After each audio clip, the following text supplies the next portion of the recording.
গেঞ্জি গায়ে দিয়ে মানুষের সাহায্যের জন্য নেমে পড়লেন আমিরে জামাত বিরোধী নেতা ডাক্তার শফিকুর রহমান সাহেব। কি অদ্ভুত কাজটি তিনি করে দেখাতে পারেন সেটা ডাক্তার শফিকুর রহমান সাহেবকে না দেখলে বিশ্বাস করা যাবে না। বাংলাদেশের রাজনীতিতে যিনি সাদা মনের মানুষ, সাদা দাড়িওয়ালা, সাদা টুপিওয়ালা, সাদা পাঞ্জাবিওয়ালা, সাদা গেঞ্জিওয়ালা, ধপধপে সাদা গেঞ্জি পরে ধপধপে সেই সাদা দাড়ির বিরোধী দলীয় নেতার যে তাৎক্ষণিক সিদ্ধান্ত জনতার কল্যাণে, মানুষের কল্যাণে, মানুষের পাশে গিয়ে দাঁড়ানোর যে একটি হিম্মত, সেটা আমাদের ডাক্তার শফিকুর রহমান সাহেবের মধ্যে আছে। তিনি যখন যেখানে যান তিনি সেই পরিবেশকে আঁচ করতে পারেন, পরিবেশ আন্দাজ মানুষের সাথে ব্যবহার করতে পারেন, মানুষের সাথে তার আচার ব্যবহার যা কিছুই ঘটে সেটা মানুষ যেটা চাচ্ছে, যেটা এই সমাজের দাবি, সেরকম চিন্তা চেতনা তিনি অ্যাপ্লাই করতে পারেন। আমার কাছে সেজন্য তাকে একজন ব্যতিক্রমী নেতা মনে হয়, যাকে বাংলাদেশের ইতিহাসে, গত 54 বছরের ইতিহাসে হয়তো আমরা এরকম কাউকে পেয়েছি কিনা আমার সন্দেহ আছে। ডাক্তার শফিকুর রহমান সাহেব বন্যা দুর্গত যে কোনো অঞ্চল হোক, ট্রলার ডুবি হোক, হিন্দুদের বাড়িতে কোনো ধরনের আগুন লাগুক, কিংবা মিল কারখানা, বস্তি, কোনো জায়গায় মনে হয় না যে ডাক্তার শফিকুর রহমান না গিয়ে বসে আছেন, এরকম কোনো জায়গা নেই। হয় তিনি যাবেন, না হয় তার টিম পাঠাবেন, হয় তিনি যাবেন, না হয় জামাত ইসলামকে পাঠাবেন। এরকম একটি মন মানসিকতা নিয়ে যে মানুষটি কাজ করে যাচ্ছেন, লড়ে যাচ্ছেন, তার নাম ডাক্তার শফিকুর রহমান সাহেব।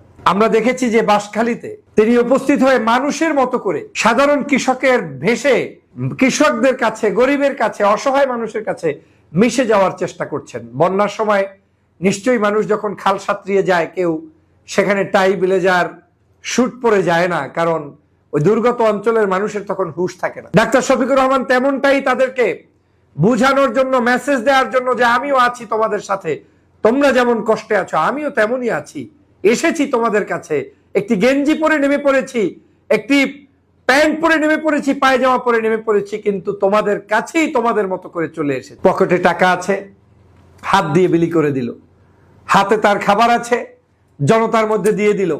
একটা বার চিন্তা করলেন না যে আরেকটু ওয়েট করে, সময় ক্ষেপণ করে, অন্যদের মতো বসে থেকে তারপরে হেলিকপ্টারের উপর থেকে ভিজিট করব, এরকম চিন্তা ডাক্তার শফিক সাহেব করেননি। আমি তার উপরে অনেক আগ থেকেই এই সামাজিক কাজের ব্যাপারে আমি ব্যক্তিগতভাবে আমি খুবই সন্তুষ্ট। আমি যখন দেখেছি ফ্যাসিবাদের আমলেও যখন কোনো রাজনৈতিক সংগঠন মানুষের কল্যাণে এরকম নিজেদের অর্থ ব্যয় করতে সাহস পায় না, তখন ডাক্তার শফিকুর রহমান সাহেব বন্যা দুর্গত মানুষের জন্য সাহায্য, গরিব অসহায় মানুষের জন্য সাহায্য, যে কোনো জায়গায় আগুন লেগেছে সেখানে সাহায্য, হিন্দুর বাড়িতে ট্রলার ডুবেছে সেখানে সাহায্য, এসব কাজ নিজে গিয়ে সশরীরে করেছেন। আজকে তার এই উদ্যোগগুলো জাতির কাছে প্রশংসিত হচ্ছে। কিছু মানুষ বিভিন্ন বিষয় নিয়ে কথা বলবে, কিন্তু ডাক্তার শফিকুর রহমান সাহেব কারো কথাকে পরোয়া না করে যেই কথাগুলো, যেই কাজগুলো জাতির কল্যাণে প্রয়োজন, সেটা তিনি নির্দ্বিধায় করতে পারেন। আর এইটাই তো লিডারশিপ। আজকে তিনি পায়জামা কোন কালারে পরবেন, জামাটা কোন ভাঁজ দিয়ে আসবেন, ওখানে প্যান্ট শার্ট পরে যাবেন কিনা, এই চিন্তা যদি কোনো একজন নেতাকে কারো কাছে জিজ্ঞেস করা লাগে, তাহলে সে তো নেতাই হতে পারে না। খালে নেমেছি, লঙ্গি পরে নেমে পড়বো, বিলে নেমেছি, গেঞ্জি পরে নেমে পড়বো, গরিব মানুষের কাছে যাচ্ছি, আমার যা আছে তাই নিয়ে ঝাঁপিয়ে পড়বো। আমি মঞ্চে যাচ্ছি, কখনো আমার লঙ্গি পরা অবস্থায় বক্তব্য দিব, কখনো গেঞ্জি পরে বক্তব্য দিব, কখনো আমি শুট বুট পরেও বক্তব্য দিব। এটাই একজন নেতার বৈশিষ্ট্য। আর সেটাই ডাক্তার শফিকুর রহমান দেখাতে পেরেছেন, ভাঙতে পেরেছেন। সকল ঝঞ্ঝালতা সবকিছুকে পিছনে ফেলে সামনের দিকে এগিয়ে যাওয়ার নাম ডাক্তার শফিকুর রহমান। আমি প্রতিটা মুহূর্ত তার কাজের প্রশংসা করতে বাধ্য হচ্ছি, কারণ তিনি জাতির প্রত্যাশা পূরণে একজন সৈনিক হিসাবে নেমে পড়েছেন। কি সুন্দর চেহারা, ধপধপে সাদা দাড়ি, চুল সাদা, পায়জামা, জামা, টুপি সাদা, আবার গেঞ্জিটাও সাদা। তিনি নেমে পড়েছেন, মঞ্চে উঠেছেন। ওই নেমে পড়ে যে আবার এখানে মঞ্চে এসে আরেকটা জামা পড়তে হবে, আপনার সব পরিবর্তন করে দেখিয়ে দিতে হবে না। তিনি বলেছেন যে বন্যা দুর্গতদের কাছে যে ভাষায় এসেছি, যে সুরাতে এসেছি, সেই সুরাতেই দুর্গতগ্রস্ত মানুষের সাথে কথা বলবো, দোষের কি আছে? যারা পারে না তারা বলে নাচতে না জানলে উঠান বেকা। ডাক্তার শফিকুর রহমান নাচতে জানেন, তিনি কাজ করতে জানেন, তিনি কাজ দেখাতে জানেন। তার প্রত্যেকটি কাজ আজকের জাতির কাছে প্রশংসনীয়, বিধায়ী তার প্রত্যেকটি জিনিসই আজকে জাতি গ্রহণ করছে। আজকে তার প্রশংসা কি হওয়া উচিত ছিল সবার আগে, যে বাংলাদেশের রাজনীতিতে সর্বাগ্রে কোন দলের নেতা সবার প্রথম বাঁশখালীতে গিয়ে সাহায্য করেছে, তার নাম ডাক্তার শফিকুর রহমান, তার নাম জামাত শিবির। আমরা সেই প্রশংসার না যাওয়ার জন্যই ভিন্ন ছুতা খোঁজার চেষ্টা করি। আমি গেঞ্জি গায়ে দিতে পারবো না, আমি অমুক করতে পারবো না। আরে ভাই, আমি রাজনীতি করি, আমি যদি কৃষকের পোশাক পরতে না পারি, আমি যদি গরিব মানুষের সুরাতের মতো চলতে না পারি, তাহলে আপনি আমাকে রাজনীতিবিদ হিসেবে আমাকে নিয়ে প্রাউড করার তো তেমন কিছু নেই। প্রিয় বন্ধুরা আমার, ডাক্তার শফিকুর রহমান এটা পেরেছেন, এটাই বাস্তবতা। আমার নির্বাচনী অভিজ্ঞতা থেকে এরকম অনেক বিষয় দেখেছি। আমি যখন দেখেছি কাজ করতে সাধারণ মানুষরা ঝুড়ি নিয়ে মাটি তুলছে, আমার কাছে মনে হয়েছে আমিও তাকে এক ঝুড়ি মাটি তার মাথায় তুলে দেই, সমস্যার কি আছে? আমার সেইখানের শ্রমিক ভোটার ভাইটি খুশি হয়েছে, মনে করেছে যে আমি তার মতো এরকম কিছু, তার মতো করেই সবকিছু করতে আমার কোনো দ্বিধা নেই, তাকে আপন করে নিয়েছি। দোষের কি? আমি নৌকায় চড়েছি, নৌকা বেয়েছি, দোষের কি? ধান খেতে নেমেছি, ধান কেটেছি, দোষের কিছু নেই। রাজনীতিবিদদেরকে এমন ভাবেই হতে হবে যেমনটা সাধারণ নাগরিকরা এক্সপেক্ট করে। আপনি ইজি অ্যাক্সেস নিয়ে আপনি চলতে পারবেন। আজকের জামায়াত ইসলামকে কিছু মানুষ পরামর্শ দিতে গিয়ে কোণঠাসা করে রাখতে চায়। এটা একটা পরিকল্পনার অংশ, যে আপনি মসজিদের মধ্যে থাকবেন, আপনি মিলাদ পড়বেন, আপনি টুপি মাথায় দিয়ে বসে থাকবেন, আপনি জুব্বা ছাড়া আর কিছুতে বের হবেন না। অর্থ হচ্ছে আপনি ওই ডাসে আপনাকে মানায় জাতির নেতৃত্ব দিতে আপনি পারবেন না, আপনাকে জাতির নেতৃত্ব থেকে দূরে রাখার একটা কৌশল, আর কিছুই নয়।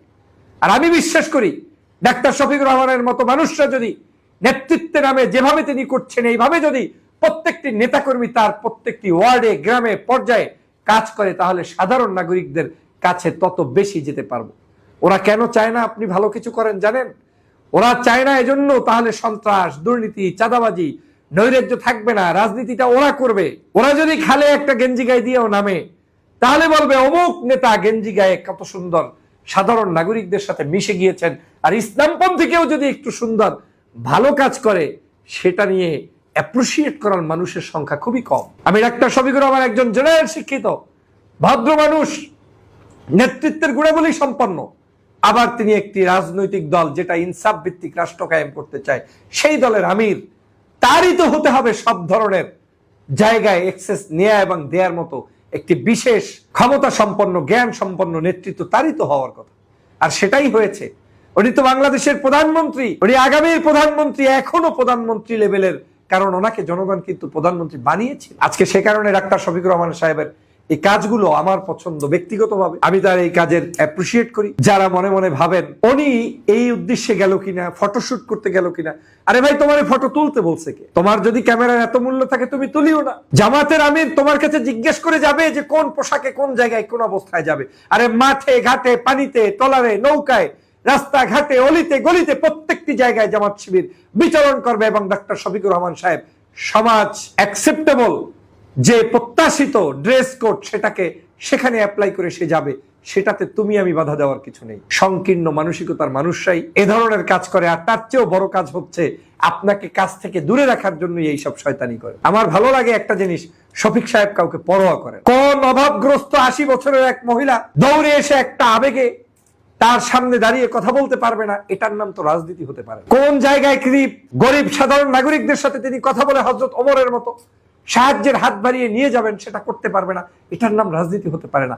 সংকীর্ণতার ঊর্ধ্বে উঠেন, জনকল্যাণে নিজেকে সম্পৃক্ত করুন। আর যদি ইমামতি করতে চান করেন, আপনিও ইমামতি, বহুত খালি জায়গা আছে, কারি সাহেবের বহু জায়গা আছে। সবার জন্য রাজনীতি নয়। যে রাজনীতি করছে তাকে রাজনীতিটাই করতে দিতে হবে, মানুষের জন্য কাজ করতে দিতে হবে। প্রিয় বন্ধুরা আমার, ডাক্তার শফিকুর রহমান সাহেবের এই বলিষ্ঠ নেতৃত্ব জাতি প্রত্যাশা করে। তার যে কার্যক্রম চলমান রয়েছে সেটা আল্লাহ তাআলা আরো বেগবান করে দিক, সেই প্রত্যাশা ব্যক্ত করছি। সবাইকে ধন্যবাদ। আসসালামু আলাইকুম। স্বপ্নের ঠিকানা আমার সাথেই হোক। শেয়ারে, জমি, ফ্ল্যাট, প্লট কিনতে যুক্ত হন আমার প্রতিষ্ঠিত স্কাইনেস্ট ডেভেলপমেন্ট লিমিটেডের সঙ্গে।